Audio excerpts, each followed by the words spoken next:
이 코골이 수면무호흡증은 생명에도 문제가 되는 거기 때문에 이 코골이보다 더 문제가 되는 게 뭐냐면, 안녕하십니까, 원진성형외과에서 이비인후과 수술을 담당하고 있는 이비인후과 원장 허익진입니다. 오늘은 코골이에 대해서 알아보겠습니다. 이렇게 코로도 숨을 쉬고 이제 입으로도 이렇게 숨을 쉬는데, 입천장, 목젖, 그다음에 혀의 뒷부분, 요 부분에서 코를 곤다고 생각하시면 됩니다. 정상적인 목구멍을 이렇게 갖고 있다고 치면은 편도선이 남들보다 굉장히 크다. 입천장이나 목젖이 이렇게 밑으로 많이 처져 있고, 목젖도 많이 길고 두껍고, 이렇게 혀가 있는데 정상인보다 혀가 많이 크고 뒤로 약간 이렇게 처져 있어서 이 뒤쪽을 좁게 만들고, 이런 원인들이 숨구멍을 좁게 만들어주는 원인이 되고요. 밤에 잘 때는 이 좁은 숨구멍으로 산소를 들이마셔야지만 뇌가 살아나가기 때문에 저항을 뚫고라도 이 공기를 집어넣는 과정이 생기죠. 그래서 저항을 뚫고 가는 과정이 바로 코골이가 되겠죠. 이렇게. 사실은 이 코골이보다 더 문제가 되는 게 뭐냐면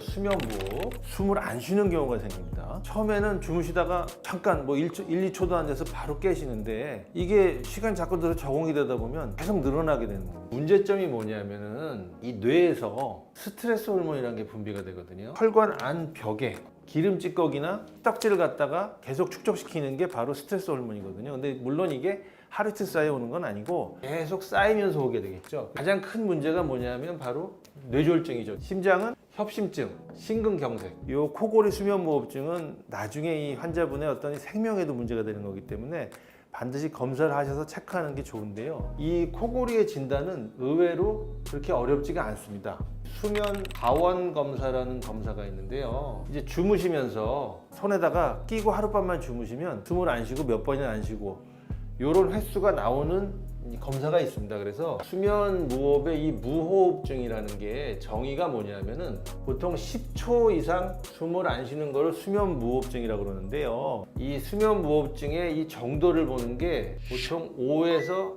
15회, 15회에서 30회, 30회 이상, 경증, 중등도, 중증, 이렇게 나눠주는데요. 1시간에 5번, 15번 이렇게 지금 숨을 안 쉬는 횟수를 말하는 건데, 잠을 한 6시간, 7시간 잔다고 칠 때 아주 중증으로 심한 경우에는 200~300번, 400~500번씩 숨을 안 쉬는 겁니다. 나는 코 수술을 했는데, 코를 수술해서 코가 편해지긴 했는데 왜 코 고는 건 좋아지지 않죠? 이렇게 말을 하는 분들이 많이 있습니다. 코를 뚫었다고 코골이가 없어지지는 않습니다. 코골이 하시는 분들 중에 입을 다물고 주무시는 분은 없습니다. 코로 숨을 쉬는 분들은 대부분 코가 문제가 있기 때문에 입을 벌리고 주무시는데요. 문제가 뭐냐면 이 턱뼈 자체가 아래로 뒤로 빠지게 돼 있고요. 이 턱뼈에 붙어 있는 혀 자체가 당연히 뒤로 가게 돼 있습니다. 원래 이 목 부분이 좁아서 코골이와 수면무호흡증을 갖고 있는데, 코골이와 수면무호흡증을 더 가중을 시키는 겁니다. 이런 분들의 경우 코를 뚫어드리는 게 가장 첫 번째가 되고, 두 번째가 이제 목을 뚫어드리는 건데, 이 코를 수술해서 내가 코로 숨 쉬는 게 편해지면은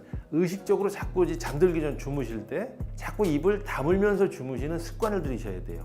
그렇게 되면 전에보다는 코골이나 수면무호흡증은 덜하게 만들 수는 있습니다.